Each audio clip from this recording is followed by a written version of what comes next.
আজকে আপনাদের খুব খুশির খবর যে আমাদের এই মিটিং এর যে আউটকাম হবে তাতে পশ্চিমবঙ্গে রেল সেক্টরে 1,00,000 কোটি টাকার বেশি কাজ হবে।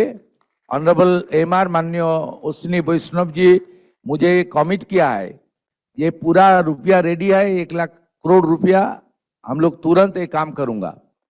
এতে 102টি নতুন আমাদের অমৃত ভারত স্টেশন মডার্নাইজেশন হবে, আধুনিক মানের হবে এবং 538টা ফ্লাইওভার এবং আন্ডারপাসেস হবে।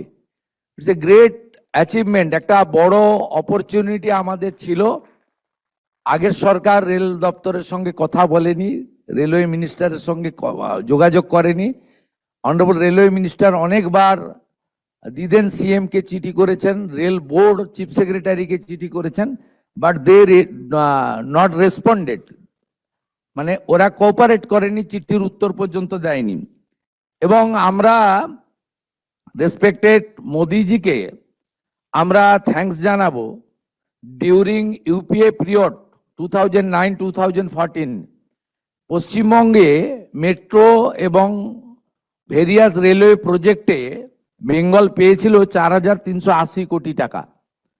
কিন্তু আমাদের রাজনৈতিক অপোজিট থটের সরকার থাকা সত্ত্বেও মাননীয় নরেন্দ্র মোদীজি পশ্চিমবঙ্গকে যে ভালোবাসেন তার প্রমাণ হচ্ছে 2026-27 অর্থবর্ষে, যেখানে 5 বছরে 4,380 কোটি টাকা, একটি সিঙ্গেল ফাইন্যান্সিয়াল ইয়ারে, এখন তো রেল বাজেট আলাদা হয় না, একসঙ্গে হয় জেনারেল বাজেটের সঙ্গে, পশ্চিমবঙ্গের জন্য দিয়েছেন 14,205 কোটি টাকা এই এক বছরে।